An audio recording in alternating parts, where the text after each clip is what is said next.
Praise the lord. దేవునికి స్తోత్రం. క్రీస్తునందు ప్రియ సహోదరి సహోదరులారా, మన ప్రభువును రక్షకుడునైన యేసుక్రీస్తు నామములో మీకు వందనములు తెలియజేయుచున్నాం. ఈ ఉదయకాలపు సమయమందు ప్రభు మిమ్మల్ని అత్యధికముగా దీవించి ఆశీర్వదించి నడిపించి బలపరచునుగాక. ఈ దినం యొక్క వాగ్దానము, నా సంచారములను నీవు లెక్కించి ఉన్నావు, నా కన్నీళ్లు నీ బుడ్డిలో నుంచబడి ఉన్నవి, అవి నీ కవిలలో కనబడును గదా. కీర్తనల గ్రంథము 56వ అధ్యాయం 8వ చరణం. క్రీస్తునందు ప్రియ సహోదరి సహోదరులారా, నీ ప్రార్థన అది ఒట్టిగా పోదు.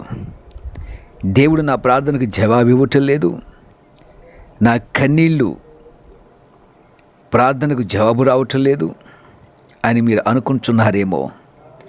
మీ ప్రార్థన దేవుడు ఆలకిస్తున్నాడు, దానిని లెక్కించుచున్నాడు, బుడ్డిలో భద్రముగా ఉంచుచున్నాడని లేఖనము తెలియజేస్తుంది. సంచారములను ప్రయాణములను నేను సంచరించు ప్రతిదాన్ని నువ్వు లెక్కిస్తున్నావు అంటున్నాడు. కన్నీళ్ళు బుడ్డిలో ఉంచబడి అనగా దేవుని యొద్దనున్న ఒక చీచాలో మన కన్నీళ్ళు ఉంచబడుతున్నాయి. కవిలలో అనగా పుస్తకము లేక గ్రంథములో అవన్నీ కూడా కనబడుతున్నాయి, వ్రాయబడుతున్నాయని దేవుని యొక్క వాక్యం తెలియజేస్తుంది. ప్రార్థించండి, విశ్వాసంతో దేవుని సన్నిధిలో విజ్ఞాపన చేయండి. మీ ప్రార్థన ఒట్టిగా పోదు. బైబిల్ గ్రంథమందు హిజ్కియా అనేటువంటి ఒక రాజును మనం చూస్తున్నాము. యెషయా ప్రవక్త ద్వారా అతనికి ఒక వార్త వినబడింది. నీవింకా మరణమవుచున్నావు, కాబట్టి నువ్వు బ్రతుకవు, నీళ్ళు చక్కబెట్టుకో అని ప్రవక్త ద్వారా సెలవైనది. ఆ మాట వినగానే హిజ్కియా తన ముఖం గోడ తట్టు తిప్పుకొని దేవుని సన్నిధిలో అతడు ప్రార్థన చేస్తున్నాడు. తన సన్నిధిలో ఏ విధంగా నడుచుకున్నాడు దాని అంతటి కూడా తెలియజేస్తూ హిజ్కియా కన్నీళ్లు విడిచిచు దేవుని సన్నిధిలో ప్రార్థించినట్లుగా బైబిల్ గ్రంథమందు మనం చూస్తూ ఉన్నాం. ఆ కన్నీటి ప్రార్థన వట్టిగా పోలేదు. హిజ్కియా ప్రార్థన ఆలకించిన దేవుడు ప్రవక్త అయినటువంటి యెషయా ద్వారా ఇలాగూ చదివిస్తున్నాడు. నీవు కన్నీళ్ళు విడుచుట చూచి తిని నీ ప్రార్థన నేను అంగీకరించి ఉన్నాను. యెషయా గ్రంథము 38వ అధ్యాయము 5వ వచనం. క్రీస్తునందు ప్రియ సహోదరి సహోదరులారా, కన్నీటి ప్రార్థన ఆలకించు దేవుడు. కన్నీళ్లతో విత్తుచూ పోవాడు సంతోషగానముతో పంట కోయును అని లేఖనం తెలియజేస్తుంది. ప్రియ సహోదరి సహోదరుడా, కన్నీటి ప్రార్థన దేవుడు ఆలకిస్తున్నాడు. కన్నీటి ప్రార్థనకు దేవుడు ప్రతిఫలం ఇస్తున్నాడు.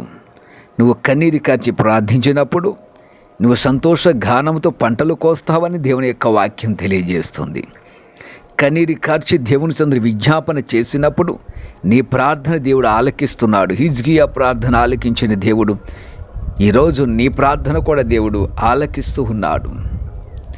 ఇజ్రాయేలు ప్రజలు బానిసత్వములోంచి వారు ప్రార్థన చేసినప్పుడు వారి బానిసత్వమును దేవుడు జ్ఞాపకం చేసుకొని, అబ్రహాంతో దేవుడు చేసిన వాగ్దానాన్ని జ్ఞాపకం చేసుకుని ఇజ్రాయిలు ప్రజలను ఆ బానిసత్వం నుంచి విడిపించుటకు మోషే ప్రవక్తను లేపి వారిని కనాను దేశానికి ఆయన తీసుకుని వచ్చాడు. వారి బాధలు ఆయన విన్నాడు, వారి బాధను చూచాడు, వారి మొరను ఆలకించాడు. ప్రియమైనటువంటి వారులారా, ఈరోజు నీ ప్రార్థన దేవుడు ఆలకిస్తున్నాడు. అవి ఒక బుడ్డెలో అవి భద్రముగా ఉంటున్నాయి నీ కన్నీళ్ళు. అంతేకాకుండా దేవుని యొక్క గ్రంథము అవి వ్రాయబడుతున్నాయి. మలాకి గ్రంథములు ఈ విధంగా ఉన్నది. యెహోవా యందు భయభక్తులు కలిగి ఆయన నామమును స్మరించుచుండు వారికి జ్ఞాపకార్థంగా ఒక గ్రంథము ఆయన సముఖమునందు వ్రాయబడేను. ప్రియమైనటువంటి వారులారా, ఆ గ్రంథములో వ్రాయబడుతున్నాయి, నీ పేర్లు వ్రాయబడుతున్నాయి, నువ్వు చేస్తున్న ప్రతిదీ వ్రాయబడుతుంది. ప్రకటన గ్రంథం అంతా ఇలాగున్నది. అప్పుడు గ్రంథాలు విప్పబడ్డాయి, జీవగ్రంథం అని వేరొక గ్రంథం విప్పబడింది. ఆ గ్రంథముల యందు వ్రాయబడి ఉన్న వాటిని బట్టి తమ క్రియల చొప్పున మృతులు తీర్పు పొందిరి. ప్రకటన 20వ అధ్యాయం 12వ వచనం. ప్రియమైనటువంటి వారులారా, దేవుని యొక్క గ్రంథములో నీ హిస్టరీ, నీ చరిత్రను రాస్తున్నాడు. అంతేకాకుండా ఆయన దగ్గర ఉన్నటువంటి ఆ బుడ్డిలో సీసాలో నీ కన్నీళ్ళు ప్రార్థన భద్రపరచబడి ఉన్నది. దానికి జవాబిస్తున్నాడు. సంతోష గానంతో పంట కోస్తావు. నీ కన్నీటిలో నీ ప్రతి బాష్ప బిందువును ఆయన నీ యొక్క బాష్ప బిందువును తుడిచివేసి ఆయన నీ కన్నీటి ప్రతి బాష్ప బిందువును తుడిచివేయును.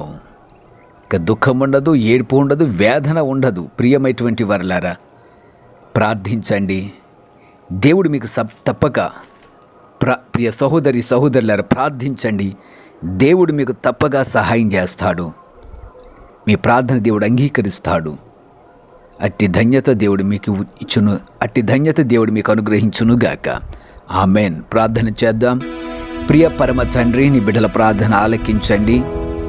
కన్నీళ్లను చూచుచున్నావు, భద్రపరచుచున్నావు, సంచారం లెక్కిస్తున్నావు, పుస్తకపు చుట్టలో రాయిచున్నావు.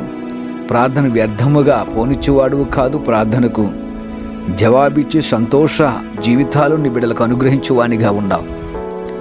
నీ బిడ్డల ప్రార్థన ఆలకించండి. వారి శ్రమయు, వారి దుఃఖము, వారి వేదన, వారి బాధ నీ సందులో ప్రార్థించుకొనిచుండగా, కన్నీరు కారుస్తూ ఉండగా వారి ప్రార్థన అంగీకరించి జయము దయచేయమని యేసునామమున అడుగుచున్నాము తండ్రి. Amen, amen, amen.